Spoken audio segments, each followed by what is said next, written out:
Hello दोस्तों, welcome to wisdom UP government exam channel. कैसे हैं भाई आप सभी? उम्मीद करता हूँ बढ़िया होंगे, मस्त होंगे, जबरदस्त होंगे। दोस्तों, आप लोगों की तैयारी बहुत ही शानदार तरीके से चल रही होगी, है ना? चलिएगा दोस्तों, आज अपन शुरुआत करते हैं। अपन क्या पढ़ रहे थे इस सेशन में? अपन पढ़ रहे थे मॉडर्न हिस्ट्री। और मॉडर्न हिस्ट्री में जो जो फैक्ट मुस्लिम लीग तक मैंने आप लोगों को कंप्लीट करवा दिया था, यानी कि 1906 तक अपना मॉडर्न हिस्ट्री जो दोस्तों कंप्लीट हो चुका था। उससे आगे आज की क्लास में अपन कंटिन्यू करेंगे और वो की पॉइंट जो हर एग्जाम में रिपीट होते हैं या उनसे क्वेश्चन रिलेटेड आपसे पूछे जाते हैं, वो अपन आज की क्लास में डिस्कस करेंगे। उम्मीद करूंगा कि आप लोगों को मेरा पढ़ाया हुआ बहुत ही अच्छे से समझ में आ रहा है। गुड इवनिंग, गुड इवनिंग, फटाफट आ जाओ भाई। अगर है ना अच्छे से समझ में आ रहा है तो सारे के सारे एक बार क्लास को थम्स अप करेंगे। अगर आप इस चैनल पे नए हैं तो चैनल को सब्सक्राइब करेंगे और क्लास को दोस्तों लाइक जरूर करेंगे। डन, चलेगा। स्टार्ट करने से पहले दोस्तों आप लोगों के लिए एक बहुत ही बेहतरीन न्यूज है, और वो है अगर आप कंप्लीटली नॉन नर्सिंग का सिलेबस पढ़ना चाहते हैं तो आप लोगों के लिए एक प्रॉपरली बैच है जिसका नाम है हिम्मत बैच, जिसमें आपको कंप्लीटली नॉन नर्सिंग सिलेबस जो है वो मिलेगा।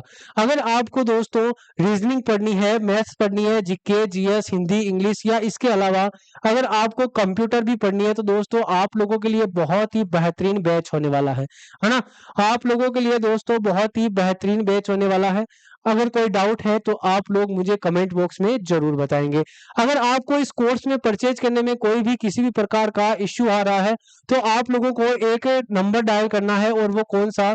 8005820782। इस नंबर पे आप लोग कॉल कर सकते हैं। या आप इस कोर्स को परचेज करने के लिए क्या करना है, आपको एक ऐप डाउनलोड करना है जिसका नाम है wisdom nursing classes. Wisdom nursing classes नाम का ऐप है। इस ऐप को भी आप लोग दोस्तों डाउनलोड कर लीजिएगा। कोर्स परचेज करने में किसी भी प्रकार का कोई भी कंफ्यूजन होता है तो आपको हेल्पलाइन नंबर दिए गए हैं, इस नंबर पे भी आप कॉल कर सकते हैं।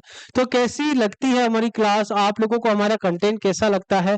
और आप लोगों को जान के खुशी होगी अपना परिवार बहुत ही जल्दी 10,000 सब्सक्राइबर का होने वाला है ना? तो दोस्तों आप लोग ऐसे ही सपोर्ट, अपना प्यार बनाए रखिएगा ताकि ज्यादा से ज्यादा और कम से कम समय में अच्छे से अच्छा कंटेंट में आप लोगों के लिए प्रोवाइड करवा सकूं। और बहुत ही बेहतरीन क्लास होने वाली है अपनी इस चैनल पे। तो फटाफट से अगर आप इस चैनल पे नए हैं तो चैनल को सब्सक्राइब करेंगे और क्लास को लाइक जरूर करेंगे, है ना? चलेगा, स्टार्ट करते हैं दोस्तों आज का सेशन। और आज का सेशन स्टार्ट करने से पहले अपन क्या पढ़ रहे थे? अपन पढ़ रहे थे दोस्तों आधुनिक इतिहास। अपन क्या पढ़ रहे थे दोस्तों? अपन पढ़ रहे थे आधुनिक इतिहास, यानी कि मॉडर्न हिस्ट्री। मॉडर्न हिस्ट्री में अपन को क्या पढ़ना है? अपन को सारे के सारे कांग्रेस के अधिवेशन पढ़ने हैं। सारे के सारे आपको कांग्रेस के अधिवेशन पढ़ने हैं। कौन कौन से अधिवेशन में कौन कौन सी इंपॉर्टेंट बात हुई वो पढ़नी है। इसके अलावा दोस्तों मैंने आपको बताया था मुस्लिम लीग पढ़नी है ना?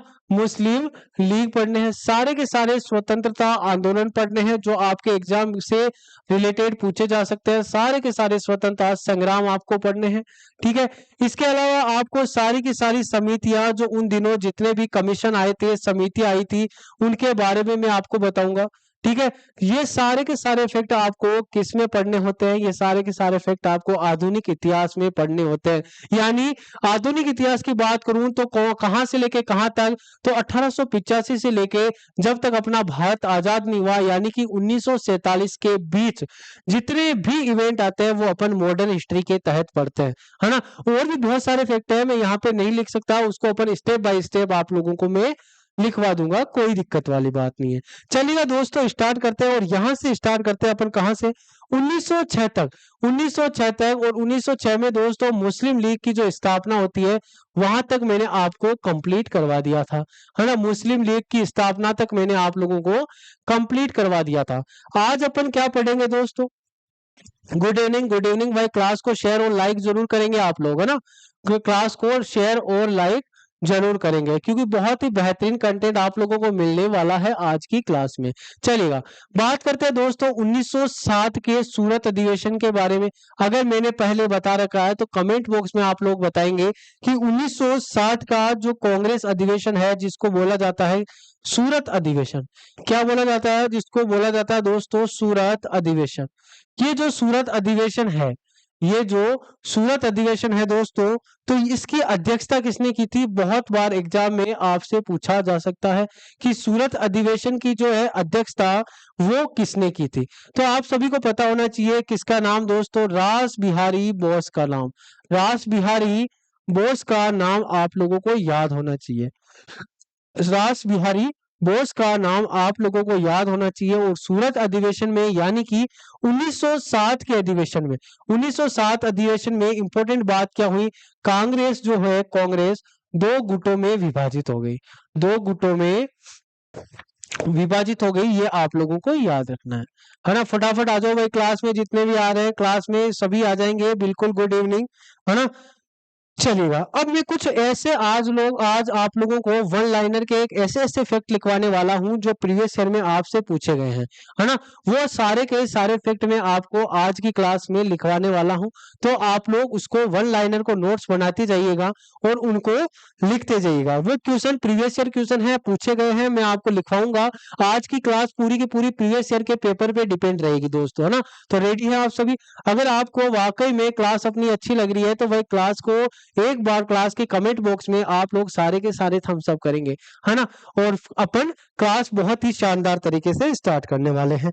चलिएगा, पहला की पॉइंट जो है आप लोगों से पूछा जा सकता है दोस्तों, याद रखना, बांग्लादेश का राष्ट्रीय गान, बांग्लादेश का राष्ट्रीय गान कौन सा है, ये आपसे पूछा जा सकता है। बांग्लादेश का राष्ट्रगान कौन सा है, ये आपसे पूछा जा सकता है, इंपॉर्टेंट क्वेश्चन है। बांग्लादेश का राष्ट्रगान, और बांग्लादेश का राष्ट्रगान दोस्तों है अमार सोनार बांग्ला। क्या है? अमार सोनार बांग्ला, अमार सोनार बांग्ला, ये क्या है?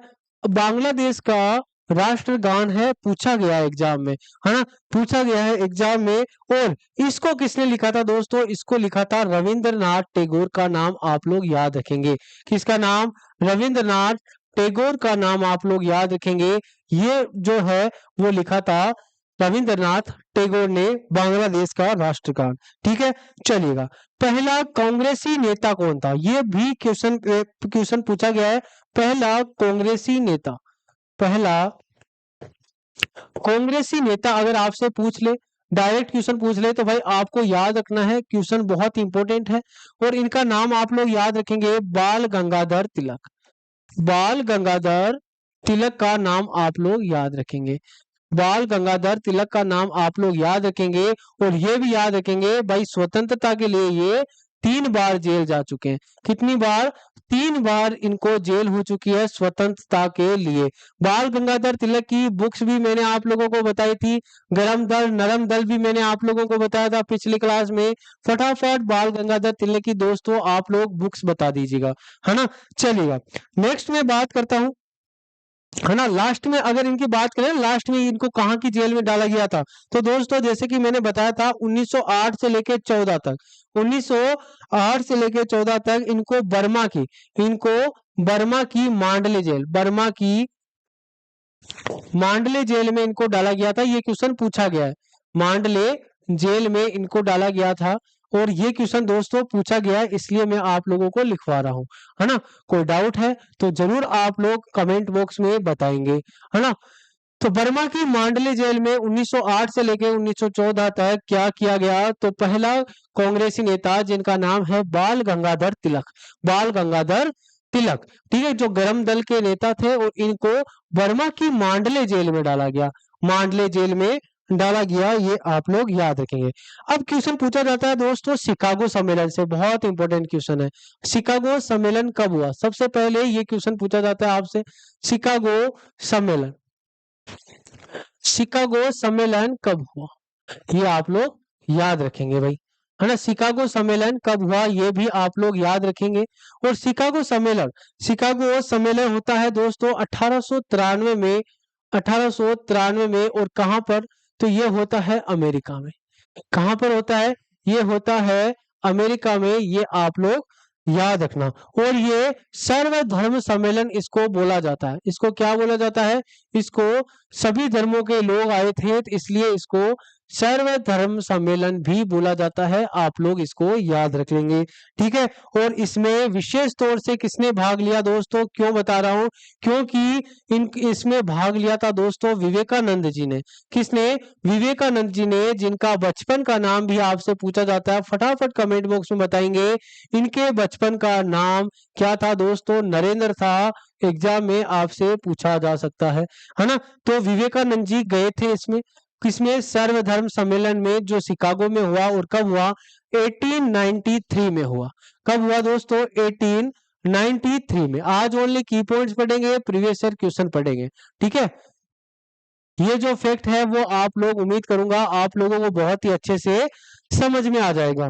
चलिएगा, बात करते हैं तब से, जब ये गए ना भाई विवेकानंद जी कहां पर, शिकागो सम्मेलन में, तब से इनको क्या कहा जाने लगा, तो इनको कहा जाने लगा दोस्तों तूफानी हिंदू।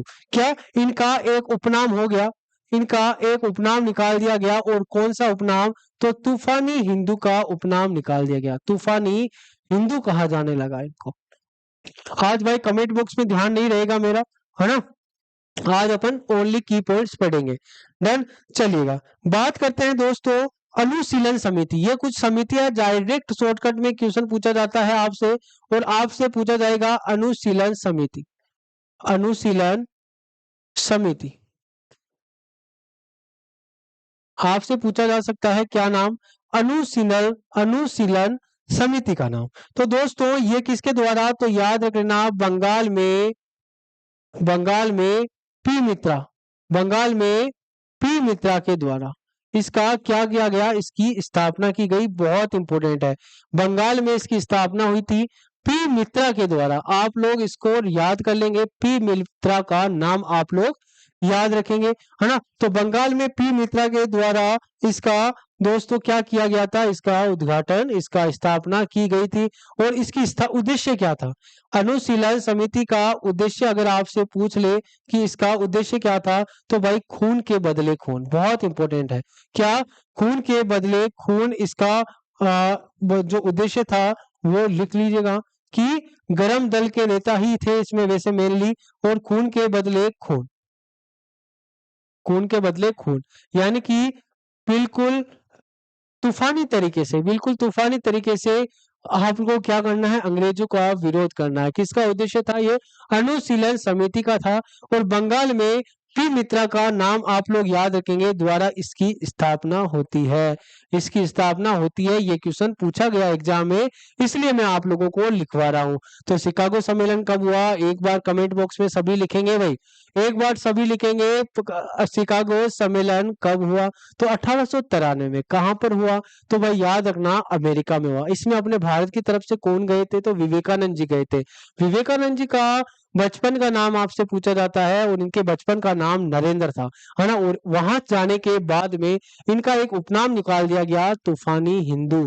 ठीक है, दूसरा मैंने बताया था अनुशीलन समिति, और अनुशीलन समिति की अगर स्थापना की बात करें, तो अनुशीलन समिति की स्थापना होती है दोस्तों बंगाल में, पी मित्रा के द्वारा इसकी स्थापना की गई थी। पी मित्रा के द्वारा इसकी स्थापना की गई थी, वो आप लोग याद रख लेंगे। चलिएगा, करते हैं दोस्तों नेक्स्ट पॉइंट की बात।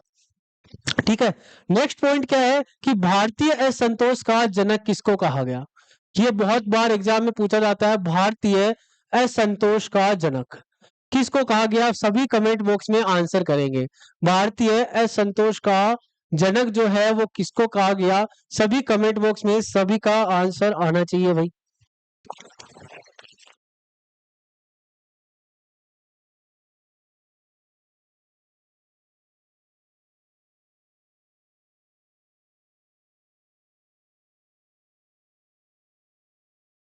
भारतीय असंतोष का जनक अगर आपसे पूछ ले, तो दोस्तों याद रख लेना, बाल गंगाधर तिलक। बिल्कुल सही आंसर है, जो भी बाल गंगाधर तिलक का आंसर दे रहे हैं बिल्कुल सही आंसर है, बाल गंगाधर तिलक। तो बाल गंगाधर तिलक का दोस्तों जनक किसको कहा जाता है, भारतीय असंतोष का इनको जनक कहा जाता है। कई बार एग्जाम में पूछा गया है, और आगे भी पूछे जाने की पूरी पूरी संभावना है। चलेगा, बात करते हैं इंडियन होम रूल सोसाइटी। ये भी क्वेश्चन पूछा गया। आज जो कोई पॉइंट लिखवाने वाला हूं वो बहुत ही इंपॉर्टेंट पॉइंट है। तो इंडियन होम रूल सोसाइटी का नाम भी आप लोग याद रखेंगे, Indian home rule society. Home rule society. अगर ऐसे क्वेश्चन पूछ ले तो दोस्तों बिल्कुल घबराना नहीं है। अगर आप हमारी डेली क्लास लेते हैं तो मैं वही क्वेश्चन लिखवाने वाला हूं जो आपसे हर एग्जाम में पूछे जाते हैं। इस क्लास की पीडीएफ भी आपको विजडम यूपी गवर्नमेंट एग्जाम के टेलीग्राम ग्रुप पर मिल जाएगी और डेली मिलती है। तो आप लोगों को बिल्कुल फिक्र करने की कोई जरूरत नहीं है। शानदार कंटेंट आप लोगों को यहाँ से मिलने वाला है। इंडियन होम रूल सोसाइटी जिसकी स्थापना दोस्तों 1905 में होती है, जिसकी स्थापना 1905 में होती है और किसके द्वारा, तो याद रखना श्यामजी कृष्ण वर्मा का नाम। किसका नाम? श्यामजी कृष्ण वर्मा का नाम आप लोग याद रखेंगे भाई, वर्मा का नाम आप लोग याद रखेंगे, है ना। बहुत इंपॉर्टेंट फैक्ट है जो मैं आपको आज की क्लास में लिखवाने वाला हूँ। सारे के सारे क्वेश्चन वही हैं जो प्रीवियस ईयर एग्जाम में पूछे गए हैं और 100% देखो कोई भी एग्जाम दे लो आप, 90% जो पेपर होता है वो क्या होता है दोस्तों? रिपीट होता है। 90% पेपर हमेशा रिपीट होता है और अगर ऐसे ही क्वेश्चन पढ़ लिए तो भाई किसी पेपर में 90% स्कोर करने का मतलब है आपका सिलेक्शन फिक्स हो जाना, है ना। बस ये आपको प्रीवियस ईयर पेपर पढ़ लेने हैं ताकि आपको कोई भी डाउट हो, कोई भी कंफ्यूजन हो तो आपका दूर हो जाए, चलेगा। और बात करते हैं, ये तो है Indian home rule league society जिसकी स्थापना किसने की थी? श्यामजी कृष्ण वर्मा ने। आपसे और पूछा जा सकता है होम रूल लीग की स्थापना, दोनों अलग अलग है। होम रूल लीग की स्थापना भी आपसे पूछी जा सकती है, होम रूल लीग की स्थापना। और होम रूल लीग की स्थापना दोस्तों याद रख लेना कि कब हुई थी, तो दोस्तों पूना में होती है 1916 में, पूना में होती है 1916 में होती है। और कौन करता है इसकी स्थापना, तो मैंने कल की या परसों की क्लास में आप लोगों को बताया था, बाल गंगाधर तिलक, बाल गंगाधर तिलक। और किसके साथ मिलके बताओ भाई कमेंट बॉक्स में, एनी बेसेंट के साथ मिलके, किसके साथ मिलके? एनी बेसेंट के साथ मिलके होम रूल लीग की आंदोलन की शुरुआत करते हैं बाल गंगाधर तिलक, है ना। तो इसीलिए इनको बाल गंगाधर तिलक को भारतीय असंतोष का जनक भी कहा जाता है। किसका जनक? भारतीय असंतोष का जनक भी इन्हीं को कहा जाता है। उम्मीद करूंगा आपको याद होगा। बिल्कुल भाई कमेंट बॉक्स में सभी के आंसर आने चाहिए। कैसी लगती है अपनी क्लास ये भी आप लोगों को बताना है ना। और क्लास को ज्यादा से ज्यादा अपने दोस्तों को शेयर करना है और चैनल पे नए हो तो चैनल को आप लोगों को दोस्तों सब्सक्राइब जरूर करना है। डन है? कोई दिक्कत है कमेंट बॉक्स में आप लोग मुझे बताएंगे भाई। डन, चलेगा। होम रूल लीग की स्थापना बाल गंगाधर तिलक और एनी बेसेंट के द्वारा की गई, ये आप लोग याद रख लेना, चलेगा। नेक्स्ट क्वेश्चन पूछा गया है कि भारत की राजधानी, भारत की राजधानी। आज की क्लास कैसी लगी आपको कमेंट बॉक्स में आपको बताना है ना। बहुत शानदार पूरे के पूरे प्रीवियस ईयर पेपर लेके आया हूँ आपको, आपके लिए, है ना। तो भाई भारत की राजधानी कोलकाता थी पहले तो, है ना। पहले कौन सी थी? कोलकाता। तो कोलकाता से दिल्ली, कोलकाता से दिल्ली कब स्थानांतरित हुई बताओ भाई कमेंट बॉक्स में सभी का आंसर आना चाहिए, है ना। दिल्ली कब बनी, ये क्वेश्चन भी पूछा गया है, कब बनी? पहले भारत की राजधानी कहाँ थी? तो कोलकाता थी और उसके बाद में राजधानी को क्या कर दिया गया? दिल्ली स्थानांतरित कर दिया गया। आपको पता है मैंने दिल्ली दरबार के बारे में बताया था।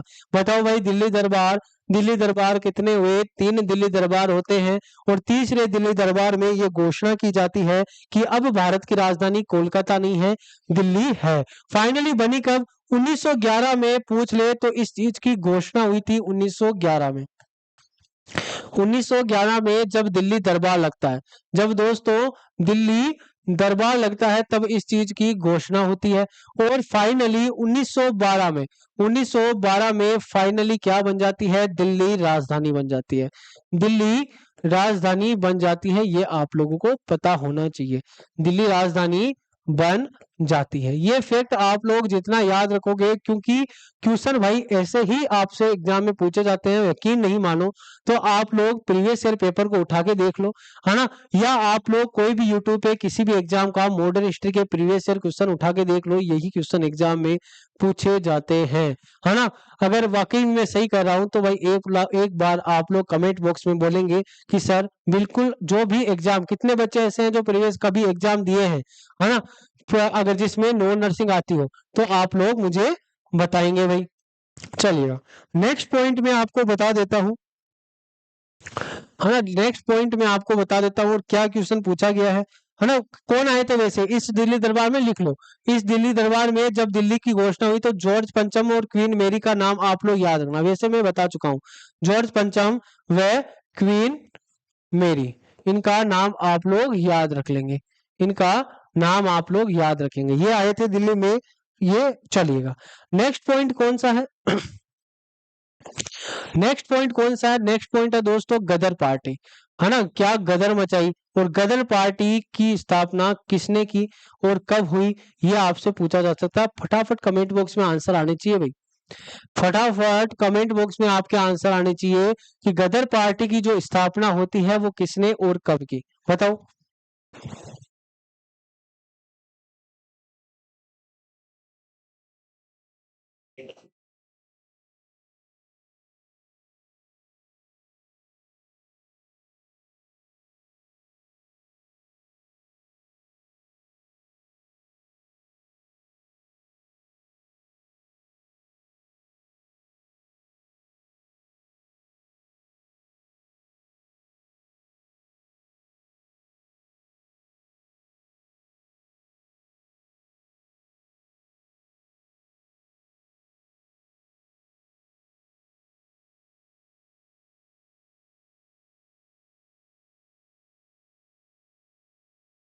हाँ जी, तो गदर पार्टी की स्थापना कब और किसने कौन करता है, ये आप लोगों को याद रखना है। तो ये दोस्तों याद रखना, 1 नवंबर 1913, 1 नवंबर 1913 का आपको डेट याद रखना है।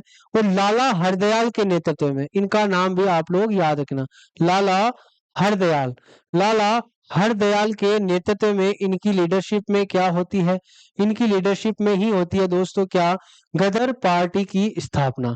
किसकी स्थापना? लाला हरदयाल के नेतृत्व में गदर पार्टी की दोस्तों स्थापना होती है, ये आप लोग याद रखेंगे। इसके अलावा और क्या याद रखना है, इसके प्रथम अध्यक्ष है जो आपसे एग्जाम में पूछे जा सकते हैं, इसके प्रथम अध्यक्ष, इसके प्रथम अध्यक्ष जो है आपसे एग्जाम में पूछे जा सकते हैं और इनका नाम क्या है, तो इनका नाम है सोहन सिंह भाकना, सोहन सिंह भाकना, सोहन सिंह भाकना इनका नाम है, ये आप लोग याद रखेंगे।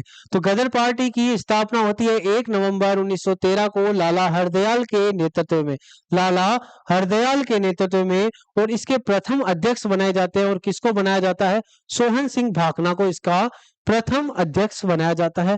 ये फैक्ट बहुत इंपॉर्टेंट है, उम्मीद करूंगा आपको अच्छे से याद हुआ होगा। कोई डाउट है तो कमेंट बॉक्स में आप लोग मुझे बताएंगे, और अभी तक बहुत अच्छे फैक्ट में आप लोगों को बता चुका हूं। चलिए अब बात करते हैं अपन 1915 से, भी फैक्ट आपसे एग्जाम में पूछे जाते हैं कि 1915 में, 1915 में केसर ए हिंद की उपाधि, केसर ए हिंद की उपाधि, केसर ए हिंद की उपाधि, केसर ए हिंद की उपाधि अंग्रेजी सरकार ने किसको दी, है ना।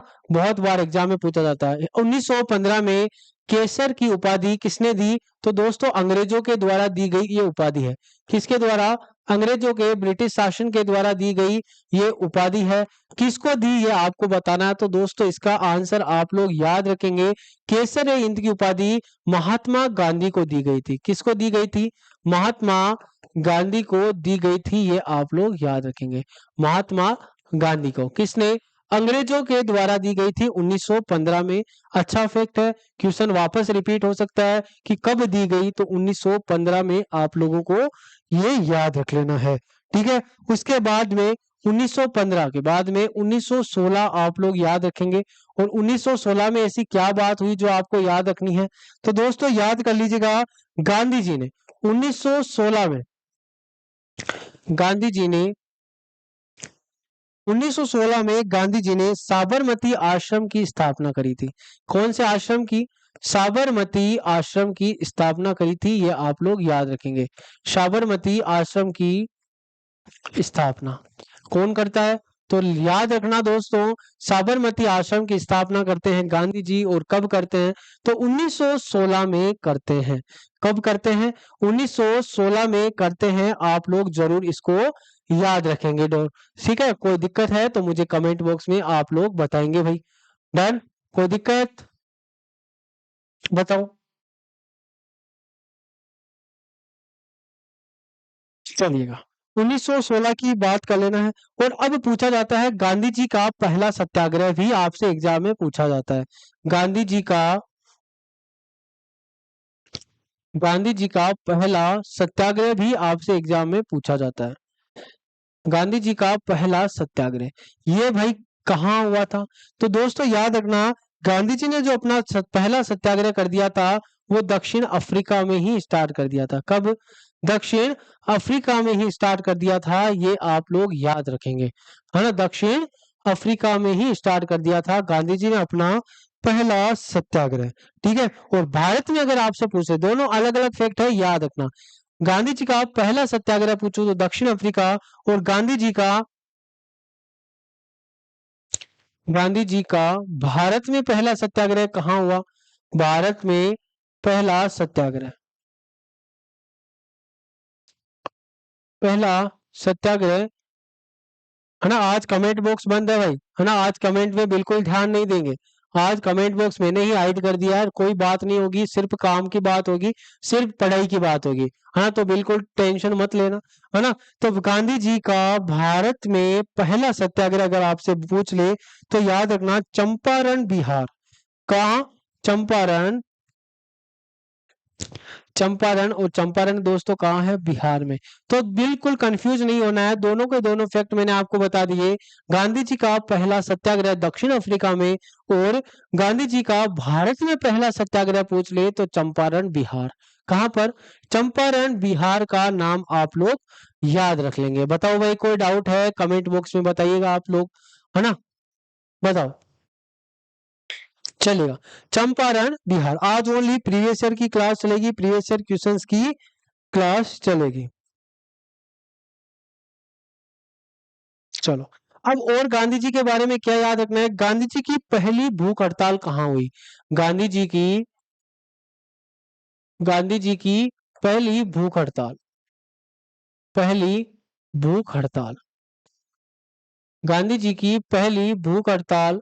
और गांधी जी की जो पहली भूख हड़ताल होती है दोस्तों, वो कहाँ कब होती है? तो याद रखना, 1918 में गांधी जी एक आंदोलन करते हैं, और उस आंदोलन का नाम है अहमदाबाद मिल मजदूर आंदोलन, है ना। मिल के मजदूरों के हितों की रक्षा के लिए गांधी जी आंदोलन करते हैं। तो अहमदाबाद मिल मजदूर आंदोलन कब होता है ये? तो ये होता है दोस्तों, याद रखना, मजदूर आंदोलन,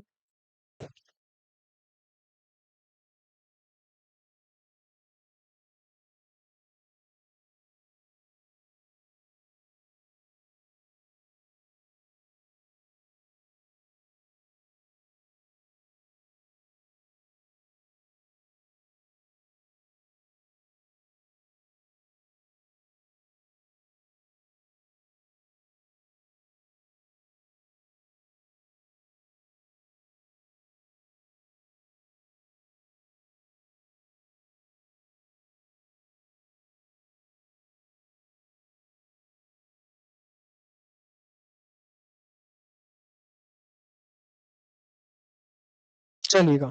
तो अहमदाबाद मिल मजदूर आंदोलन, मिल मजदूर आंदोलन, मजदूर आंदोलन, ये आप लोगों को याद रखना है। डन? कोई डाउट है तो कमेंट बॉक्स में आप लोग मुझे बताएंगे बिल्कुल। ठीक, 1918 में। चलिएगा, अब 1918 से थोड़ा सा आगे बढ़ते हैं, और अब आते हैं अपन कब? अब आते हैं दोस्तों 19 मार्च 1919 को। बहुत ही महत्वपूर्ण घटना है, जो आपके एग्जाम के पॉइंट ऑफ व्यू से इंपॉर्टेंट हो जाती है। और वो कौन सी घटना है दोस्तों? तो वो आपको याद रखना है, रोलेट एक्ट। कौन सा है? तो वो आपको याद रखना है, रोलेट एक्ट। कब आया रोलेट एक्ट?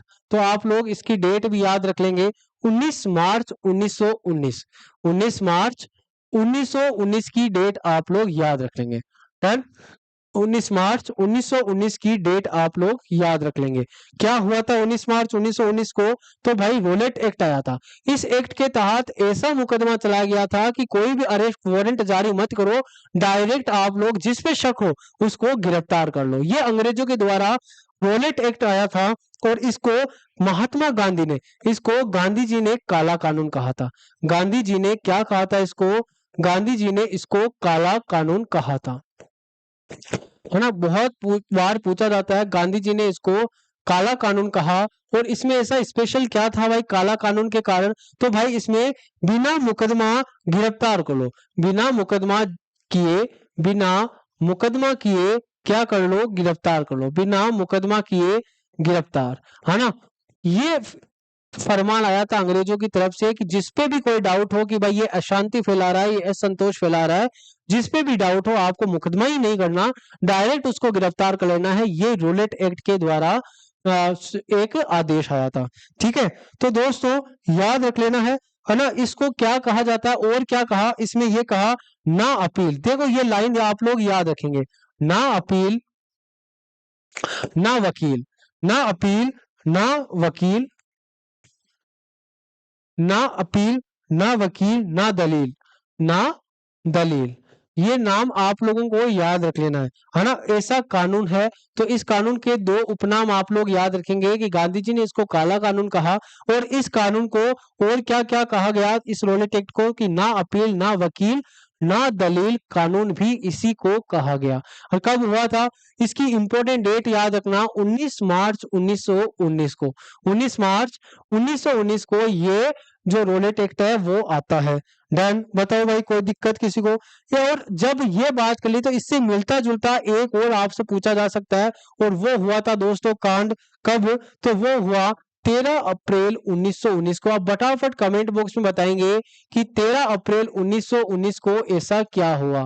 13 अप्रैल 1919 को ऐसा क्या हुआ जो आपके एग्जाम में आ सकता है? सभी कमेंट बॉक्स में बताओ भाई, सभी का आंसर आना चाहिए।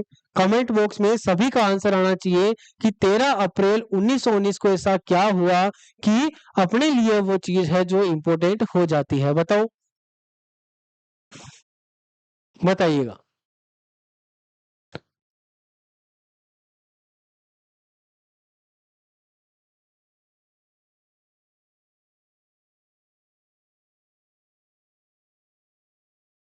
ठीक है, 13 अप्रैल 1919 की डेट आप लोग याद रखेंगे।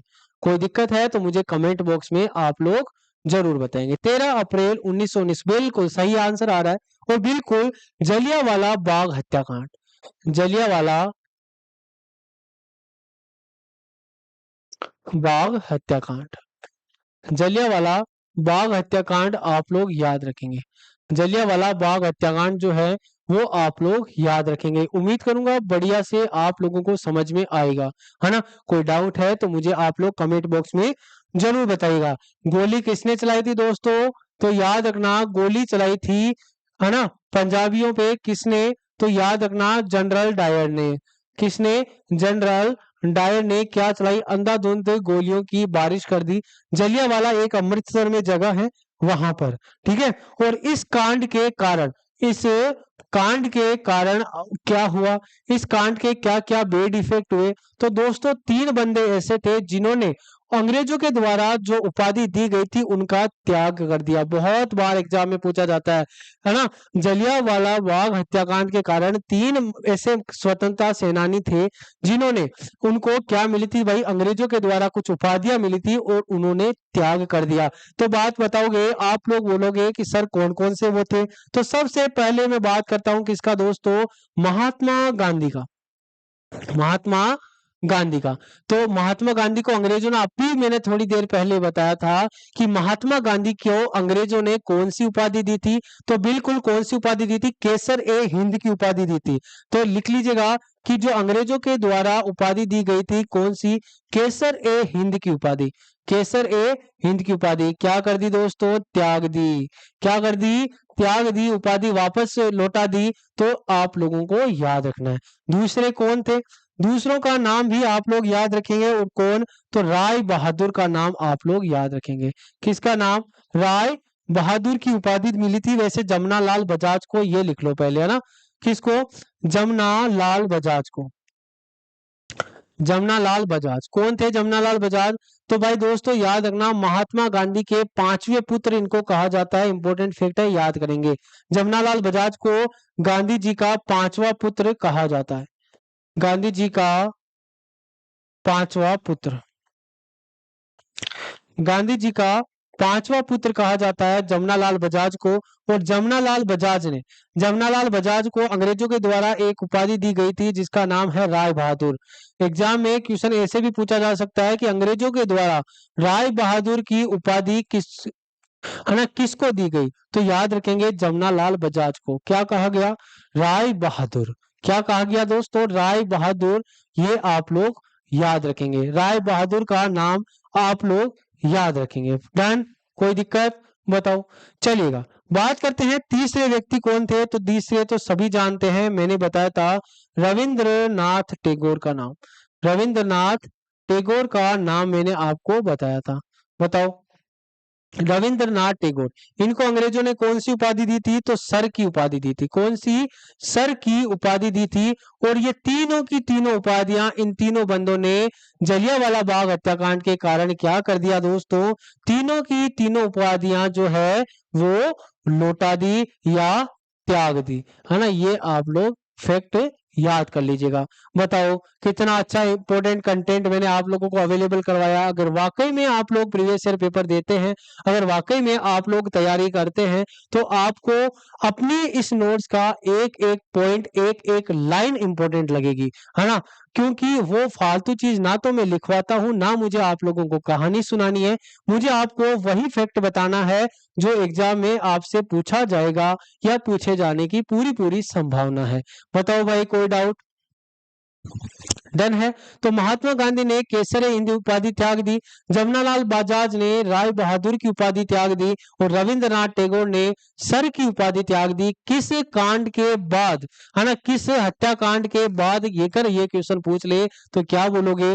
13 अप्रैल 1919 यानी कि जलियांवाला बाग हत्याकांड की घटना के बाद में इन्होंने ये उपाधि त्याग दी। जमनालाल बजाज को गांधी जी का पांचवा पुत्र भी कहा जाता है, और गुलाम नंबर 4 भी इनको कहा जाता है ना। इंपॉर्टेंट फैक्ट है, आप लोग अपने नोट्स में लिख लीजिएगा।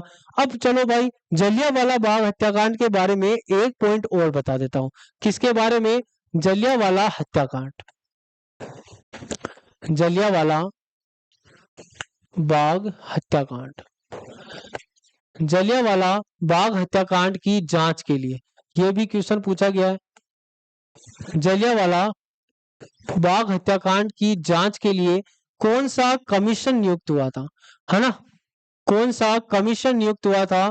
तो याद रखना, वो हुआ था दोस्तों हंटर कमीशन। कौन सा? Hunter commission.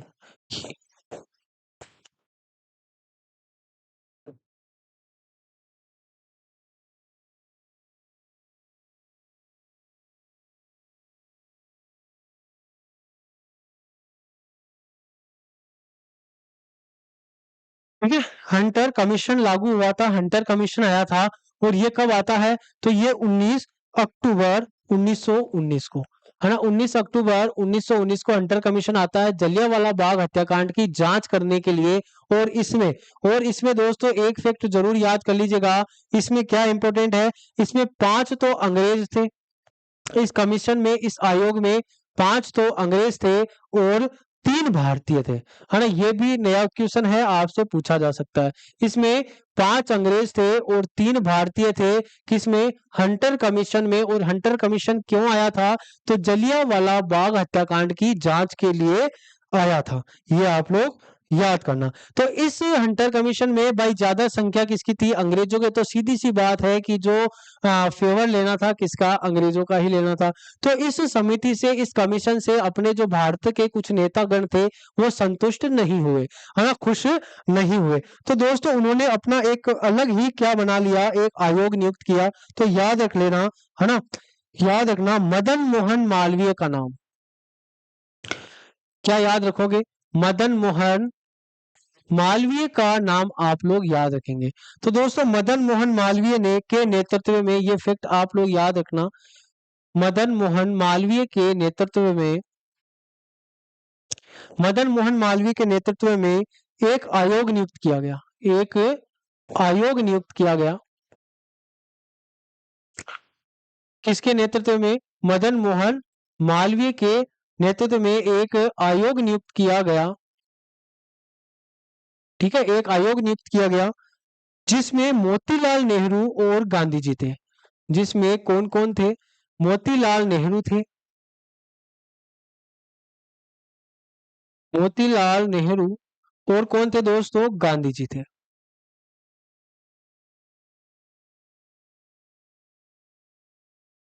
गांधी जी थे। ठीक है, ये फैक्ट आप लोग इंपॉर्टेंट लगा लीजिएगा, इसको एग्जाम में आपसे पूछा जा सकता है। डन,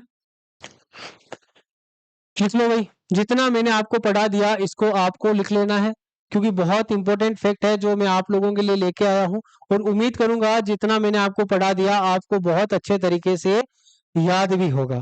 बताओ भाई, डन, कोई दिक्कत किसी को? दोस्तों 1919 की एक और घटना है जो आपसे एग्जाम में पूछी जा सकती है। कौन सी? 1919 की। 1919 में एक आंदोलन आता है जिसका नाम है खिलाफत आंदोलन, है ना? सभी नोट्स बनाते जाना, साथ साथ में इनको याद करते जाना। खिलाफत आंदोलन, खिलाफत आंदोलन का नाम आप लोग याद रखेंगे। तो खिलाफत आंदोलन में क्या हुआ भाई, है ना? खिलाफत आंदोलन कब? 1919 में आता है, और इस दिन एक खिलाफत दिवस भी मनाया जाता है, वो भी पूछा जाता है, खिलाफत दिवस। और आपसे एग्जाम में पूछ लिया कि खिलाफत दिवस जो है वो कब मनाया जाता है, तो इस क्वेश्चन का आंसर क्या होगा? तो याद रखना, 17 अक्टूबर 1919 को। 17 अक्टूबर 1919 को कौन सा दिवस मनाया गया था भारत में? तो खिलाफत दिवस मनाया गया था। खिलाफत दिवस मनाया गया था कब? 1919, यानी कि 17 अक्टूबर 1919 को यह आंदोलन मनाया गया था। ठीक है, अब ये खिलाफत आंदोलन जो था दोस्तों, ये क्यों हुआ था? तो दोस्तों याद रख लेना, है ना? भारतीय मुसलमानों का ये खिलाफत आंदोलन किसके द्वारा चलाया गया था? मुसलमानों के द्वारा। तो लिख लीजिएगा, भारतीय मुसलमानों का,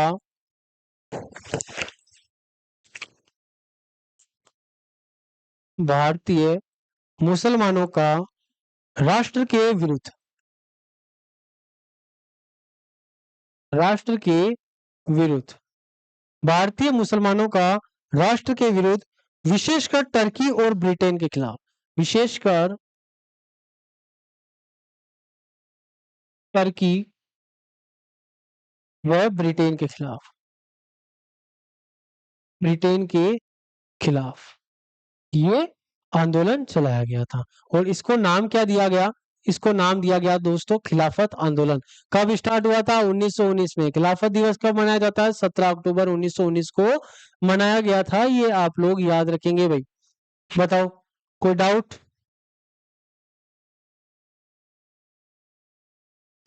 डन, चलिएगा। अब एक नए आंदोलन की बात कर लेते हैं, और वो कौन सा आंदोलन है? वो दोस्तों असहयोग आंदोलन। या इस यहाँ से भी क्वेश्चन आपसे पूछा जा सकता है, असहयोग आंदोलन, असहयोग आंदोलन, इसका नाम भी आप लोग याद कर लेना भाई। बताओ, असहयोग आंदोलन कब शुरुआत होती है? फटाफट कमेंट बॉक्स में आप आंसर करेंगे, क्योंकि ये क्वेश्चन मैं आप लोगों को पढ़ा चुका हूँ, ये जो पॉइंट है मैं आप लोगों को बता चुका हूँ। बताओ भाई।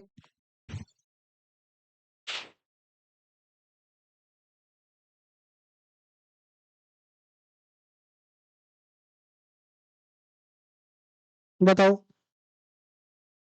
सभी का आंसर आना चाहिए। जो भी आंसर नहीं दे रहे हैं भाई, बहुत गलत बात है ना? असहयोग आंदोलन के बारे में मैंने आपको बताया था, है ना? वो किसकी मृत्यु हुई थी तब असहयोग आंदोलन शुरुआत हुआ था, ये भी मैंने आपको बताया था। तो दोस्तों याद रखना, 1 अगस्त 1920 को, 1 अगस्त 1920 को इस आंदोलन की शुरुआत होती है। 1 अगस्त 1920 को इस आंदोलन की शुरुआत होती है ना? और कहां पर? तो दोस्तों एक अधिवेशन हुआ था कांग्रेस का, नागपुर अधिवेशन। कहां पर? नागपुर अधिवेशन में इस असहयोग आंदोलन का ऐलान, इस आंदोलन की घोषणा हो जाती है। ठीक है, असहयोग आंदोलन की। और ये जो असहयोग आंदोलन का दोस्तों प्रस्ताव लाया था, प्रपोज लाया था, ये कौन लाया था? अगर ये पूछ ले तो आपको नाम याद रखना है किसका? तो आपको नाम याद रखना है चित्तरंजन दास का। किसका दोस्तों? चित्तरंजन दास, या आप शॉर्ट में बोल सकते हो सी आर दास। सी आर दास भी ऑप्शन में आपको देखने को मिल जाएगा। ये फैक्ट है, इंपॉर्टेंट है, आप लोग इसको याद कर लीजिएगा। असहयोग आंदोलन का घोषणा करने का जो प्रस्ताव लाया था वो कौन लाया था? सी आर दास लाया था 1 अगस्त 1920 को। ठीक है, ये आप लोग याद रखेंगे।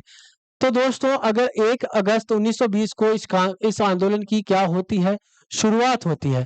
तो ये कब तक चला? तो दोस्तों ये चलने वाला था, ये बहुत कंटिन्यू चलने वाला था, लेकिन बीच में एक ऐसी घटना हो जाती है जिसके कारण महात्मा गांधी इस असहयोग आंदोलन को रोक देते हैं। वो घटना कौन सी है? वो कई बार एग्जाम में आपसे पूछी जाती है ना? चलिएगा, वो घटना कौन सी है? तो वो दोस्तों याद रखना, वो घटना है चोरी चोरा आंदोलन, है ना? कौन सा? या आप बोल सकते हैं चोरी चोरा कांड। चोरी चोरा कांड, चोरी चोरा एक पुलिस थाना था, है ना? उसमें ये चोरी चोरा जो कांड है वो आपसे पूछा जाता है ना? तो चोरी चोरा कांड है ना कब हुआ था ये पूछ ले तो 5 फरवरी 1922 की डेट याद रखना। 5 फरवरी 1922 की डेट आपको याद रखनी है। 1 अगस्त 1920 को कांग्रेस का असहयोग आंदोलन होता है। 5 फरवरी 1922 को चोरी चोरा कांड हो जाता है ना? इस कारण इससे हताश हुए क्योंकि पुलिस थाने में सैनिकों को जिंदा जला दिया जाता है चोरी चोरा कांड में, है ना? तो इस घटना से, क्योंकि महात्मा गांधी तो भाई क्या थे? अहिंसा के पुजारी थे। हिंसक तरीके से जिंदा जला दिया जाता है पुलिस वालों को। इससे हताश होके, इस कांड से हताश होके गांधी जी क्या कर देते हैं? तो भाई गांधी जी इस कांड के बाद में, इस हत्याकांड के बाद में, है ना, इस कांड के बाद असहयोग आंदोलन को बंद कर देते हैं। ये फैक्ट याद कर लीजिएगा। असहयोग आंदोलन को रोक देते हैं, असहयोग आंदोलन को स्थगित कर देते हैं, या पोस्टपोन कर देते हैं, या उसको रोक देते हैं। ये पॉइंट जो है वो बहुत इंपॉर्टेंट है, आप लोग इसको लिख लीजिएगा। बताओ, आप लोग इसको लिखेंगे ना?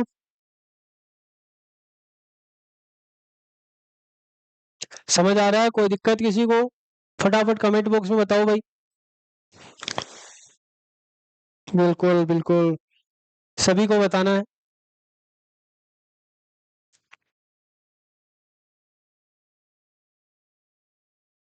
डन, चलो अच्छी बात है भाई, बहुत बहुत बढ़िया, है ना? चलेगा। गांधी जी इस कांड के बाद में क्या करते हैं? असहयोग आंदोलन को स्थगित कर देते हैं। किस कांड के बाद में? तो चोरी चोरा कांड के बाद में इसको स्थगित कर देते हैं। नेक्स्ट पॉइंट दोस्तों क्या है? नेक्स्ट पॉइंट क्या है? तो दोस्तों महात्मा गांधी भी एक कांग्रेस अधिवेशन की अध्यक्षता करते हैं, है ना? महात्मा गांधी भी एक कांग्रेस अधिवेशन की अध्यक्षता करते हैं, और वो कौन सा अधिवेशन था, कब हुआ, ये आप लोगों से पूछा जा सकता है। तो दोस्तों याद रख लेना, महात्मा गांधी ने, ये पॉइंट आप लोग याद रखेंगे, महात्मा गांधी ने, महात्मा गांधी ने एकमात्र कांग्रेस अधिवेशन की अध्यक्षता की थी। गांधी जी ने एकमात्र कांग्रेस अधिवेशन की अध्यक्षता की थी। कांग्रेस अधिवेशन की कांग्रेस अधिवेशन की अध्यक्षता की थी। अध्यक्षता की थी। ठीक है, एकमात्र कांग्रेस अधिवेशन की अध्यक्षता की थी महात्मा गांधी ने। और वो कौन से? तो दोस्तों याद रखना 1924 में। और वो कब हुआ था? वो हुआ था कहां पर? तो बेलगांव अधिवेशन। बेलगांव अधिवेशन का नाम आप लोग याद रखना। ये डायरेक्ट क्वेश्चन आपसे पूछा जाता है कि गांधी जी ने किस कांग्रेस अधिवेशन की अध्यक्षता की थी? तो 1924 में बेलगांव अधिवेशन। 1924 में बेलगांव अधिवेशन का नाम आप लोग याद रख लेंगे भाई। डन, कोई दिक्कत? बताओ,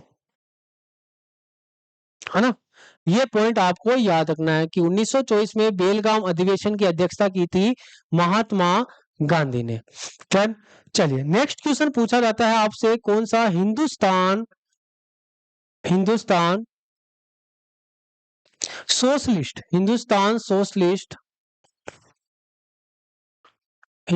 सोशलिस्ट रिपब्लिकन एसोसिएशन, रिपब्लिकन, ये क्वेश्चन आपसे पूछा जा सकता है, Republican association,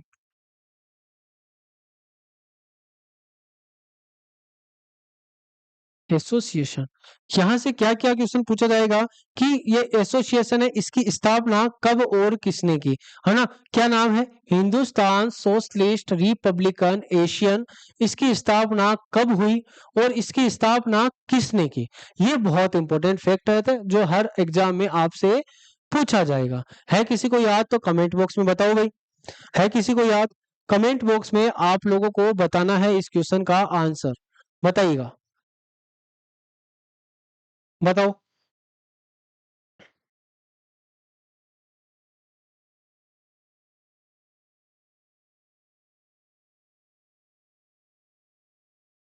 Hindustan socialist Republican association, तो दोस्तों याद रखना इसकी स्थापना होती है 1928 में। कब होती है, 1928 में। और किसके द्वारा, तो दोस्तों याद रख लेना भगत सिंह का नाम, किसका नाम, भगत सिंह का नाम आप लोग याद रखेंगे कि भगत सिंह के द्वारा हिंदुस्तान सोशलिस्ट रिपब्लिकन एसोसिएशन की स्थापना होती है। और कब होती है, 1928 में होती है। कब होती है, 1928 में, यानी कि महात्मा गांधी के कांग्रेस अधिवेशन की अध्यक्षता करने के बाद होती है। ये आप लोग याद रखेंगे, है ना। बहुत बार रिपीट होते हैं ऐसे क्वेश्चन। उम्मीद करूंगा कि अपनी क्लास अगर आप लोग बहुत ही डेडिकेशन के साथ में, बहुत ही कंसिस्टेंसी के साथ में, अगर बहुत ही रेगुलरिटी के साथ में ले रहे हैं, तो अपनी क्लास से इंडिया जीके का एक भी क्वेश्चन में आपका गलत नहीं होने दूंगा। बहुत इंपॉर्टेंट क्वेश्चन, एक एक लाइन का एक एक वर्ड अपनी क्लास का इंपॉर्टेंट होता है ना। और जैसे कि आपने अपनी क्लास में नोटिस किया होगा कि ना तो अपनी कोई शायरियां चलती हैं, ना अपने कोई बातें चलती हैं। मेरा पूरा का पूरा 100% और 101% बोलूंगा, पूरा का पूरा एफर्ट रहता है आप लोगों को पढ़ाने में, आप लोगों को समझाने में, और आप लोगों को बहुत ही बेहतरीन कंटेंट देने में। ठीक है, तो दोस्तों हिंदुस्तान सोशलिस्ट रिपब्लिकन एसोसिएशन की स्थापना अगर आपसे पूछ ले तो क्या बोलोगे, 1928 में भगत सिंह के द्वारा इसकी स्थापना की गई थी।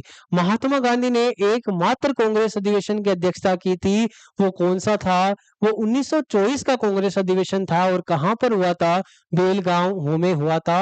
और बेलगांव आपको पता होना चाहिए कहां पर है, तो कर्नाटक में। कहां पर, तो बेलगांव कहां पर है दोस्तों, कर्नाटक में है। ये आप लोगों को याद रख लेना है। दोस्तों एक और हत्याकांड के बारे में आपसे पूछा जाता है एग्जाम में, जिसका नाम है काकोरी हत्याकांड। क्या, काकोरी हत्याकांड आपसे पूछा जाता है कि काकोरी हत्याकांड जो है वो कब हुआ था। काकोरी हत्याकांड जो है वो कब हुआ था, ये आपसे पूछा जाता है। तो दोस्तों याद कर लीजिएगा, काकोरी हत्याकांड जिसमें ट्रेन को लूट लिया गया था, है ना। स्वतंत्रता सेनानियों के द्वारा अंग्रेजों की हथियारों से भरी हुई ट्रेन को लूट लिया गया था। तो इसी को कहा जाता है काकोरी हत्याकांड। क्या कहा जाता है, इसी को काकोरी हत्याकांड का नाम दिया गया है। डन, इसी को काकोरी हत्याकांड का नाम दिया गया है। और दोस्तों काकोरी हत्याकांड जो है वो कब हुआ, तो याद रखना 9 अगस्त 1925 को, 9 अगस्त 1925 को यह काकोरी हत्याकांड होता है। इंपॉर्टेंट डेट है, याद रखेंगे। और काकोरी हत्याकांड जो है वो, इसमें मुख्य कौन होता है, जो ट्रेन को लूटने वाला होता है वो मुख्य कौन होता है दोस्तों, तो मुख्य होता है राम प्रसाद बिस्मिल का नाम आप लोग याद रखेंगे, है ना। राम प्रसाद बिस्मिल का नाम आप लोग याद रखेंगे, बहुत इंपॉर्टेंट है। और इनका संबंध किस हत्याकांड से, अगर आप लोगों से ये पूछ ले तो काकोरी हत्याकांड से इनका संबंध है। काकोरी हत्याकांड से इनका संबंध है, ये आप लोग याद रखना, है ना। इसके अलावा ये तो मुख्य थे राम प्रसाद बिस्मिल, इनके अलावा राजेंद्र लाहिड़ी भी था, है ना। अगर आपसे पूछ ले, वैसे तो मुख्यतः आपको रामप्रसाद बिस्मिल के बारे में ही पूछा जाएगा, लेकिन अगर और भी सेना क्रांति सेना नायक यानी कि स्वतंत्रता सेनानी पूछ ले तो राजेंद्र लाहिड़ी का नाम भी आप लोग याद रखना, इनके साथ में ही थे, है ना। इसके अलावा अशफाक उल्ला खां, अशफाक उल्ला खां।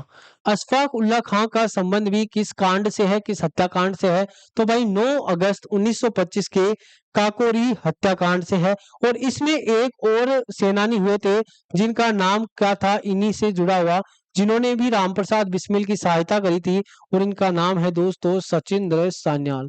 किसका? सचिंद्र सान्याल। और इनके बारे में एक फैक्ट जरूर याद कर लीजिएगा कि इस कांड के कारण इनको आजीवन कारावास की सजा हुई थी, है ना? आजीवन, पूरे जीवन भर इनको जेल में रहना पड़ा था। तो आजीवन कारावास की सजा हुई थी सचिंद्र सान्याल को। भाई आजादी ऐसे ही नहीं मिली है, बहुत लोगों ने अपनी जान गंवाई है, बहुत लोग पानी के लिए तरस तरस के मर गए, बहुत लोग भूख से तरस तरस के मर गए, बहुत लोगों को भाई बंद कमरे में, बंद जेल में काट काट के मारा गया, कईयों को बहुत मतलब कि फांसी की सजा दे दी गई, तड़प तड़प के, तड़पा तड़पा के मारा गया, तब आज अपन सुकून भरी जिंदगी जी रहे हैं। तो सलाम है ऐसे स्वतंत्रता सेनानियों को जिनके कारण अपन आज फ्रीडम वाली लाइफ जो है जो जी रहे हैं, है ना? तो सचिंद्र सान्याल का नाम आजीवन, इनको आजीवन कारावास मिल गया। और राम प्रसाद बिस्मिल का एक कथन यहाँ से फेमस हो जाता है जो अपने एग्जाम में पूछा जाता है। राम प्रसाद बिस्मिल, राम प्रसाद बिस्मिल का जो कथन है वो यहाँ से फेमस होता है, और वो हर एग्जाम में पूछा जाता है कि जो अंग्रेजी राज्य है, अंग्रेजी है ना, अंग्रेजी राज्य है, उनके लिए उन्होंने एक लाइन बोली थी जो बहुत फेमस हुई कि मैं राज्य के पतन की इच्छा रखता हूँ, है ना? ये बहुत बार एग्जाम में पूछी जाती है। मैं राज्य के पतन की, मैं राज्य के पतन की इच्छा करता हूँ, है ना? इनकी अंतिम इच्छा पूछी गई थी भाई फांसी लगाने से पहले कि भाई बोल तेरी अंतिम इच्छा क्या है? तो उसने क्या बोल दिया कि मैं राज्य के पतन की इच्छा करता हूँ, और फाइनली इनको क्या दे दी गई? फांसी दे दी गई, है ना? ये आप लोग याद रखना, है ना? और अशफाक उल्लाह खां के बारे में भी बहुत बार एग्जाम में पूछा जाता है, क्योंकि ये भी काकोरी कांड में शामिल थे। तो इनके बारे में ये क्या पूछा जाएगा कि पहले भारतीय क्रांतिकारी मुसलमान, पहले भारतीय मुस्लिम, पहले भारतीय मुस्लिम, पहले भारतीय मुस्लिम, पहले भारतीय मुस्लिम जिनको फांसी दी गई थी, है ना? लिख लेना आप, जिनको फांसी दी गई थी, है ना? और स्वतंत्रता के बारे में फांसी दी गई। तो भाई मुसलमानों ने भी बहुत सहयोग किया अपने भारत को आजाद दिलाने में, है ना? कुछ भी कहो। तो ऐसे ही अशफाक उल्लाह खां थे जिनको प्रथम मुस्लिम थे जिनको स्वतंत्रता के लड़ने के कारण इनको क्या दे दी गई थी? इनको फांसी दे दी गई थी, है ना? तो भाई आप लोग इसको याद कर लेना, राम प्रसाद बिस्मिल का कथन मैं राज्य के पतन की इच्छा करता हूँ, और पहले मुसलमान जिनको स्वतंत्रता संग्राम के दौरान फांसी दे दी गई थी, तो क्या नाम याद रखेंगे? अशफाक उल्लाह खां का नाम आप लोग याद रखेंगे। बताओ भाई, कोई डाउट किसी को? अरे मजा आया क्लास में या नहीं, बताओ।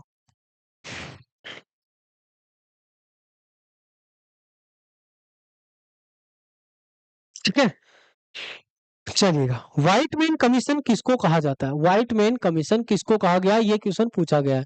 White man commission, white man commission किसको कहा गया? मॉडर्न हिस्ट्री में बहुत बार ऐसे क्वेश्चन पूछे जाते हैं। तो दोस्तों याद रखना है आपको, व्हाइट मैन कमीशन किसको कहा गया? Simon commission. किसको? साइमन कमीशन को व्हाइट मैन कमीशन कहा गया, क्योंकि इसमें सारे के सारे कौन थे? अंग्रेज थे, इसलिए इसको व्हाइट मैन कमीशन कहा गया। कब आया था साइमन कमीशन? तो 3 फरवरी 1928 को भारत आया। 3 फरवरी 1928 की डेट आप लोगों को याद रखना है। तो 3 फरवरी 1928 को साइमन कमीशन दोस्तों भारत आता है। कहां पर आता है? भारत आता है, ये आप लोग याद रखेंगे।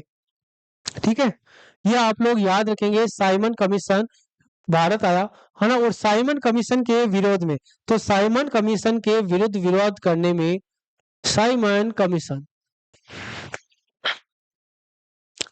का विरोध, साइमन कमीशन का विरोध करते समय, साइमन कमीशन का विरोध करते समय 30 अक्टूबर, कब? ये डेट बहुत इंपॉर्टेंट है जो मैं आपको लिखवा रहा हूं। 30 अक्टूबर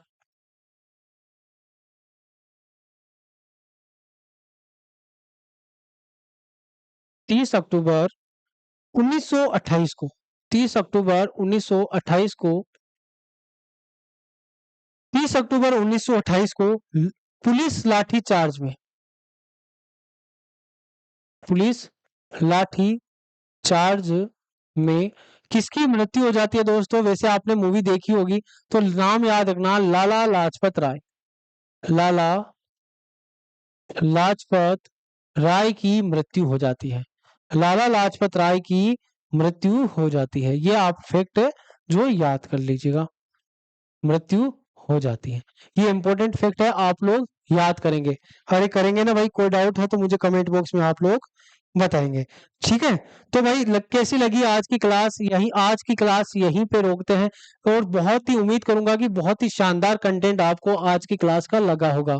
कोई डाउट है तो मुझे कमेंट बॉक्स में जरूर बताइएगा, है ना। वो की पॉइंट करवाऊंगा जो हर एग्जाम में डायरेक्ट आपको ना तो घुमाना ना फिराना, डायरेक्ट आपको वन लाइनर क्वेश्चन एग्जाम के आपके पेपर में दिखेंगे, है ना। तो ऐसे ही बेहतरीन की पॉइंट अगर आपको पढ़ना है, बेहतरीन क्लास आपको लेनी है तो इस चैनल को जरूर सब्सक्राइब कर लीजिएगा और अपनी क्लास को जरूर लाइक कीजिएगा। और कैसी लगी आज की क्लास कमेंट बॉक्स में आप लोगों को जरूर बताना है। मिलते हैं दोस्तों कल मॉर्निंग वाली क्लास में सुबह 8 बजे एक बेहतरीन करंट अफेयर्स के क्लास के साथ में। ठीक है, तो thank you so much session को ज्वाइन करने के लिए। उम्मीद करता हूँ बहुत ही बढ़िया लगी होगी क्लास, बहुत ही शानदार लगी होगी क्लास। तो दोस्तों इसकी पीडीएफ आपको विजडम यूपी गवर्नमेंट एग्जाम के टेलीग्राम ग्रुप पर आपको मिल जाएगी। आज बहुत सारे की पॉइंट मैंने आपको करवाए हैं। और अगर आप कंप्लीटली नो नर्सिंग बैच को परचेज करना चाहते हैं तो आप लोगों के लिए ये हिम्मत बैच एक बहुत ही बेस्ट बैच है, जिसमें जीके और जीएस, है ना, ये मैंने ही पढ़ा रखी है।